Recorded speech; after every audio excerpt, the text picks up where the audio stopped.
his name is Abdul Abbasi. Welcome, Abdul. Thank you for having me here. Thank you for coming down and coming down to the United States. And did you kind of prefer living in Canada, or do you think you'd prefer here? Or?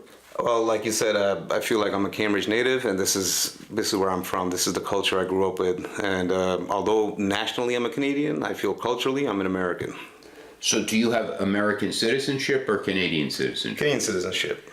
But it's easy to immigrate into this country from Canada? I can visit. Usually with visitation, it's a 6-month type of ordeal. So it's a B1 visa that any Canadian can get and any American can get. Yeah, fortunately, we are pretty on good terms kind of in the United States. Yeah, oh yeah, absolutely. You know, and especially with the new government, they have a liberal government. Trudeau, absolutely. Yeah, Mr. Trudeau. Justin Trudeau, and you know, we made sure to invite liberty rather than conservatism in regards to cutting. To invite liberty. Well, to invite liberty in regards to giving more freedom to the people. Well, except when it comes to cigarette smoking, of course. Even with cigarette smoking. Well, wait a second. Justin Trudeau has implemented what they call plain packaging up in Canada, which is something that I was going to talk about on this program. And have you seen the packages up in Canada, the cigarette packages? Yes, absolutely. They've been changing day by day, week by week. And yes, this is just another scheme by the government to show that, okay, we are doing something about it. But in fact, everyone has the right to smoke freely. When I say freely, I mean native brand cigarettes. So yeah, although the rights are coming out and many different rules are being implemented, you know, corporate Canada likes to openly buy, you know, DK Kings, for example, is a name of a brand, and it's a native cigarette. So, well, what do you mean by native cigarette? You're not talking about indigenous people cigarettes, are you? No, we call them native cigarettes because you have to go out to the reservations to buy it, and most times, you know, the authorities do not bother people. But this is the best alternative, because why to pay $10 per pack?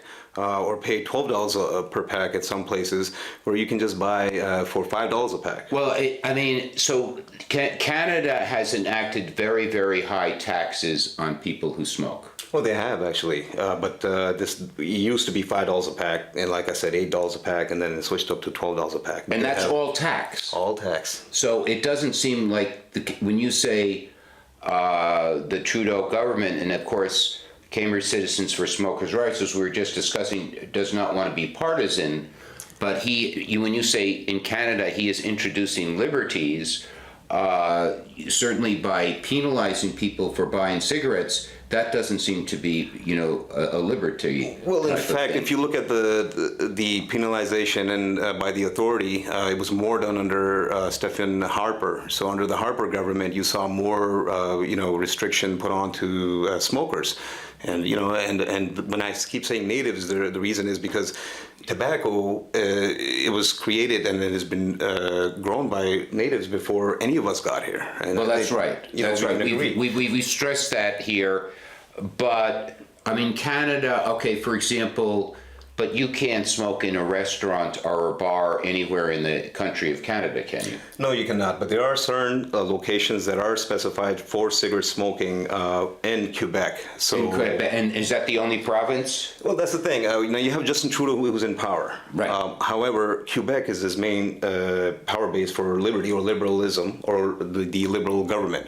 However, in Ontario, where I live, it's a conservative government. Toronto, correct. Right. So with Toronto, we have John Tory, and under his government, we seem to have more restrictions put on cigarettes and taxations. Whereas what you have in Quebec is that you can have more of a liberal base to fight against taxation and to fight against this, you know, government power authority over people, because we are the citizens, we are civilians. Nonetheless, we are the consumers, and if it is a product that we like to rapidly consume, I don't think anyone can restrict that ability to consume or not to consume. I don't think anybody can say. Well, but they can put such a tax on it, and they can, for example, in the world anti-smoking movement, in my estimation, what they want to do is eventually create a tobacco-free world.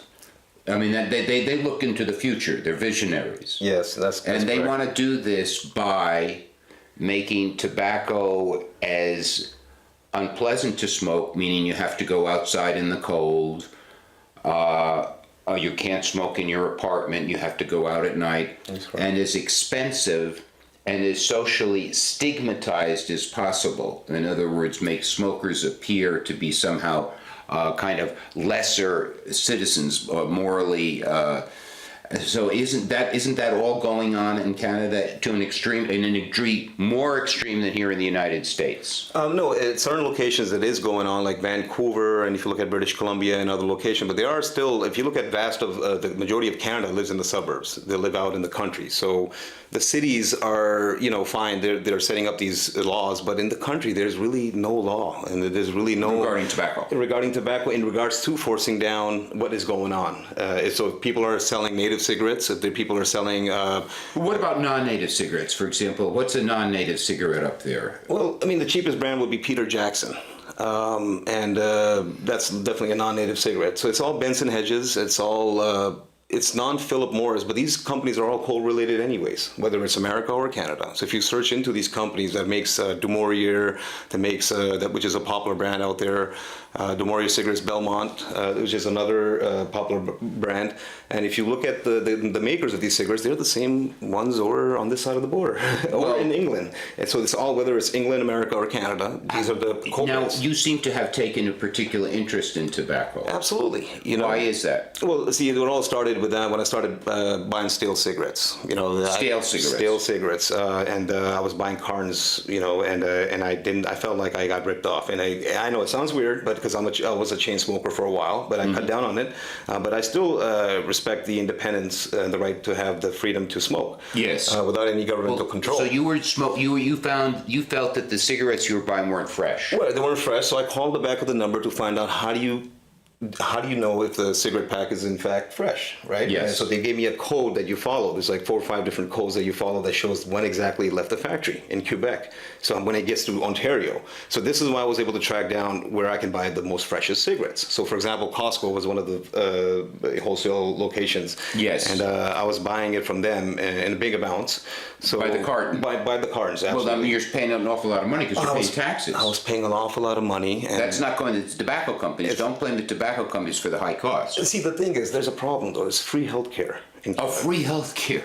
So because of that, nothing is free. Nothing is free. Well, I totally agree with what you're saying, but because of free healthcare, right, they stepped in. The government, Ministry of Health has a lot of weight and power in regards to what power you can have and not have in regards to smoking. So you were saying that, okay, so that gives the government kind of leverage.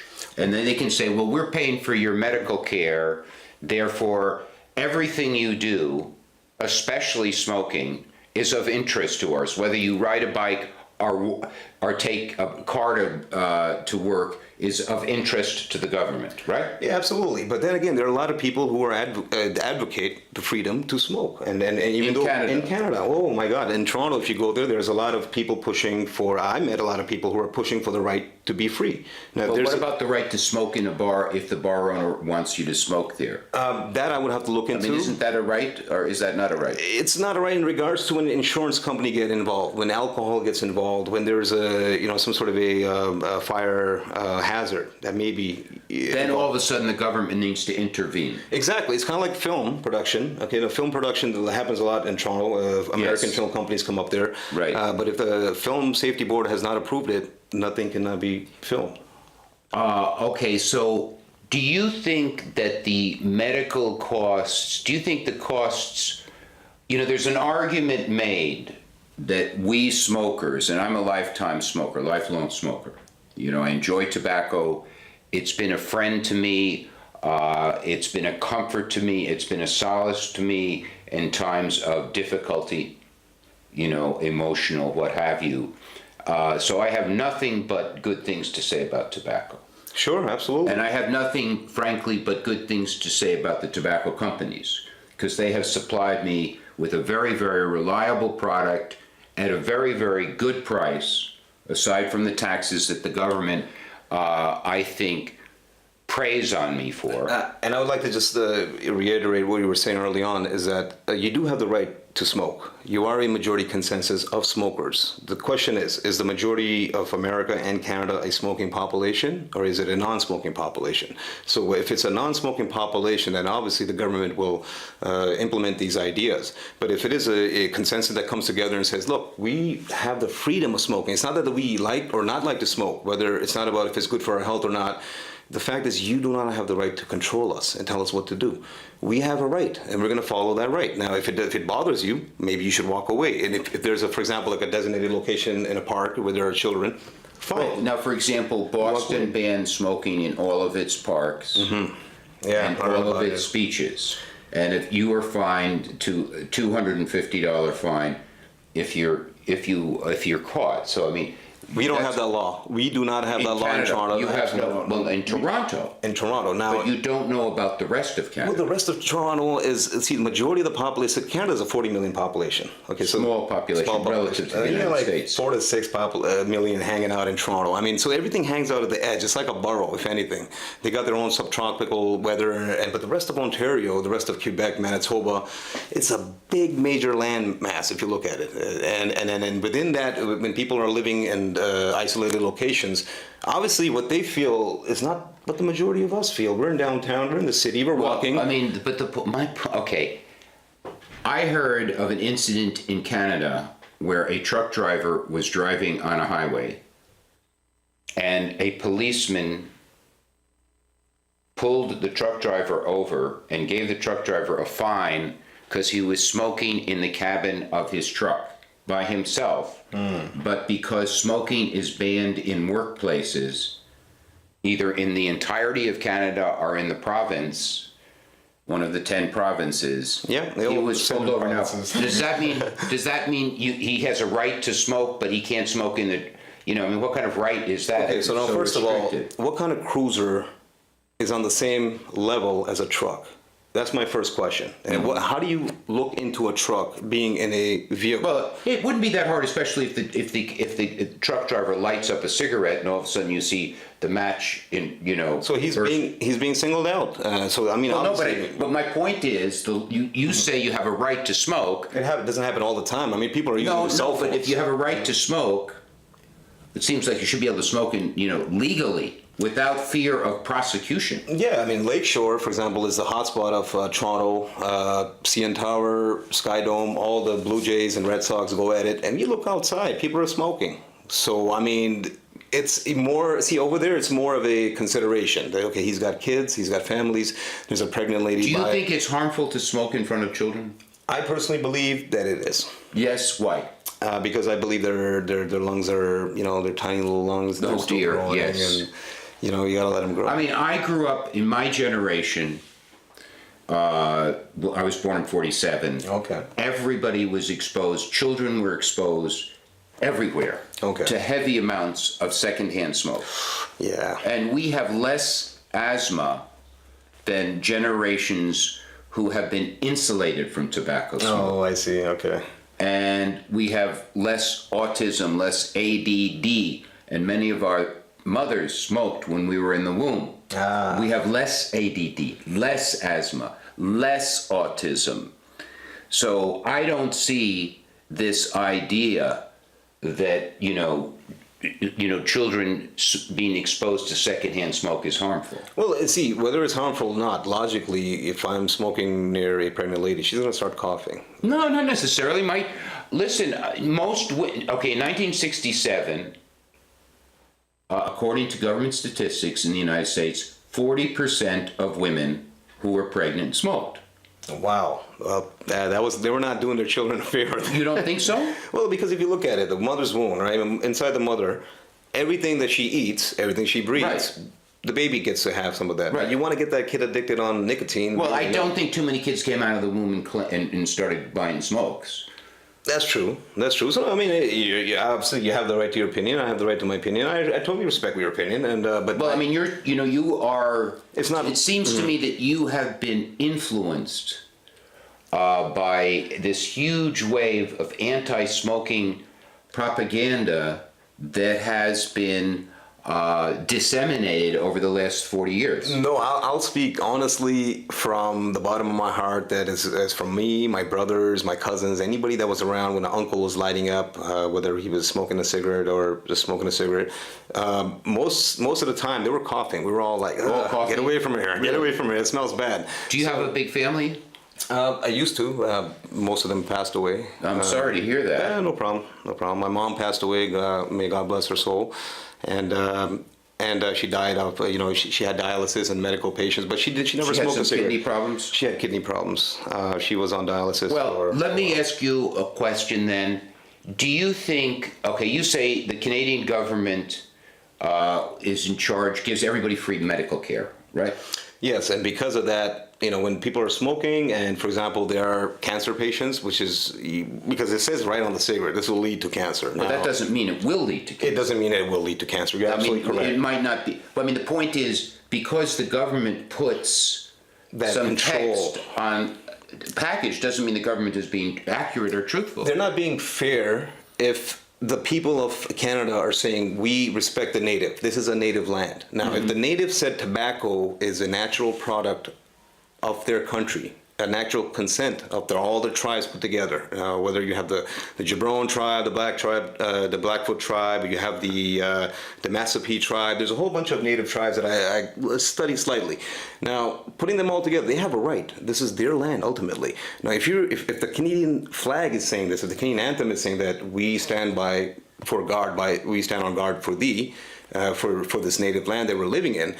If the native land itself propagated, the right to smoke tobacco or smoke anything or do shrooms or anything, it's their right. It's their right. Now we have to be. We're privileged to be on their land.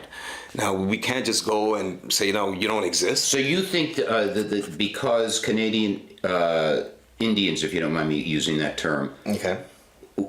revered tobacco, which I assume they did. Yeah, absolutely. Well, they did. We learned from them ultimately. So, but you think that will kind of influence public policy in Canada? Absolutely. If everything that they're using is either a monarch with England, which has nothing to do with our country in Canada, which has something separate, which is England, which is again a foreign entity. Or France, for example. Or France. Quebec. And so simply because we're dying for a national identity, which we don't have our own culture, we're surviving off other cultures. However, when we have our own culture, we have our own voice. Well, you say we, but I mean, you're not native, you're not in a sense. I'm not First Nation, but I'm first generation.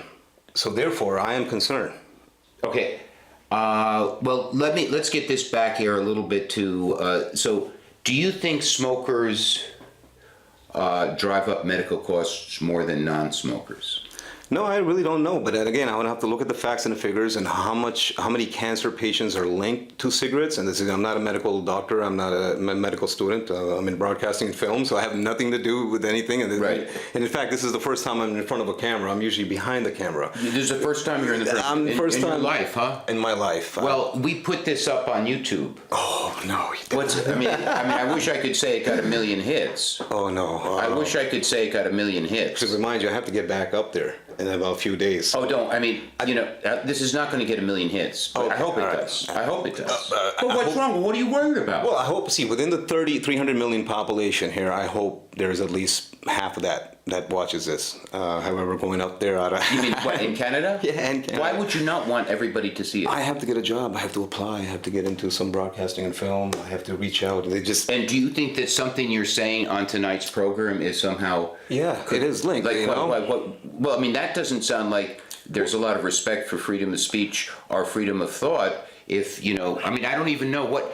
Like, if you said that people should have the right to smoke and then you can't get a job in Canada, it sounds like a totalitarian society. Not really, but it's more like, okay, what you did in Massachusetts, fine, that's about Massachusetts history. However, what does it have to do with Toronto? So why don't you go to school? Okay, when you went to school, then I'll get you in. So this is more of a situation of it's about who you know, not what you know. We got all these students everywhere here. Well, no, so you're not sure whether you're kind of a man without a country right now. You're not sure whether you're going to stay here in the United States or go up there. Absolutely.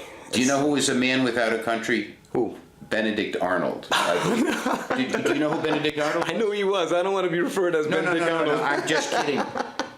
No, I didn't sell out anybody. Kidding, but I think that is where that This that is where phrase came, a man without a country. This is where I received my initial internship at CCTV, and this is where I initially built a conscience of freedom and advocacy. Right. I watched shows such as the smoking section, right? So Yes. you're watching the smoking section, almost slipped there. But the smoking section, basically, I kept seeing you fight for the power, fight for the rights, fight for the rights, fight Yes. for your rights. Yes. The fact that you have people here that are constantly waking up the society, waking up the public, it shows that we actually have some form of freedom, some form of backing from someone who actually can do something about it. Right. Like if you, for example, have a 60%, and I don't want to say this in a disrespectful way. No, of course not. If you have a 60% blue collar society in Toronto, for example, they want to make changes. They just don't know how to speak the government language. The parliamentary language is not a simplified, democratic So language. we have freedom of speech in this country. But, for example, in Canada, well, here's, when we're talking about the government here in the United States wanted to put these very horrible images on cigarette packs here. Yes. These remember. images of diseased organs and just very, and I consider this a way of just bullying smokers. Like, Yeah. Abdul, we just got a phone call. Oh. You see that light, that flashing light? I see that flashing light. I was kind of scared there. I was like, No, what it's is that? not. It's not. I'm going to pick it up if I can figure out how to do it. This is very highly technical. All You have right, to push this button. let's try it. You're on the smoking section.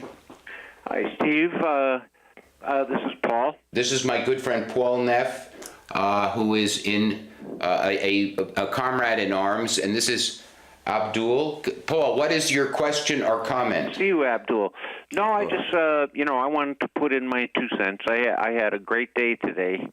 Oh, I'm glad to hear that. Looking around me, I see that, the people are far from denormalizing smoking. I mean, I just see all kinds of people smoking everywhere and people not bothering them, but, accepting it. So I think this whole anti-smoking thing, even though the authorities all over the world have embraced it, the people all over the world are rejecting it, and I think your guest there has a good sense of that. What do you think? Can you respond I to just want to Paul? say it looks like a good show, and that's Great. about it. No, absolutely. Thanks, Paul. I would like to just say that, Paul, people like you have really made this freedom come true. Now, even though whether you smoke or not, you have given everyone else the right to smoke. So, like you said, people are accepting it. They're not rejecting it. They're not going after people and saying, look, hey, how dare you smoke in my community? Get out of here.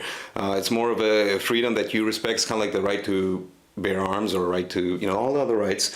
The Fifth Amendment, for example, which we don't have.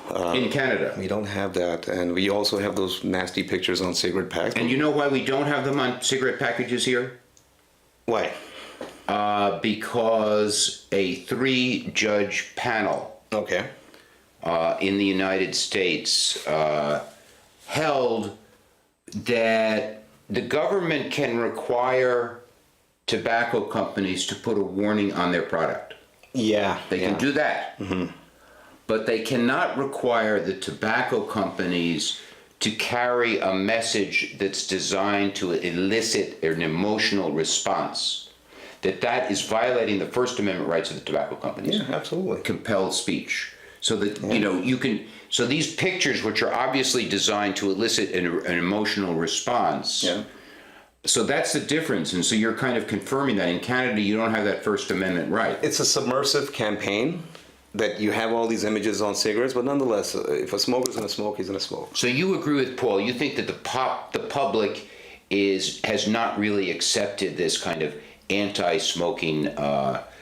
No, it depends on the areas. So demographics, sociographics, you gotta look at all these elements. You do have areas that are totally non-smoking areas. There are areas that are full smoking. There are buildings that are non-smoking. And are they connected to, like say income levels or anything like that? Do you think higher income people smoke less? You know what? I think that's the truth. The dominant class in our society tends to not smoke cigarettes as much as everyone else that's struggling. And the proof of struggling is that, You're going to light up a cigarette because you're stressed. And why would you be stressed if you're a millionaire? Yeah. Would you be stressed? Well, money doesn't buy you everything, my friend. Well, would you still be on a daily basis? Yeah, I would probably be smoking a lot if I was a millionaire. Okay, well, I think. so. That's a different story. Because I like smoking. But if you're a millionaire, 90% of your up and down daily routine, daily interaction, your people you hang out with, those you socialize with, Right. most likely they will not smoke. That's the truth.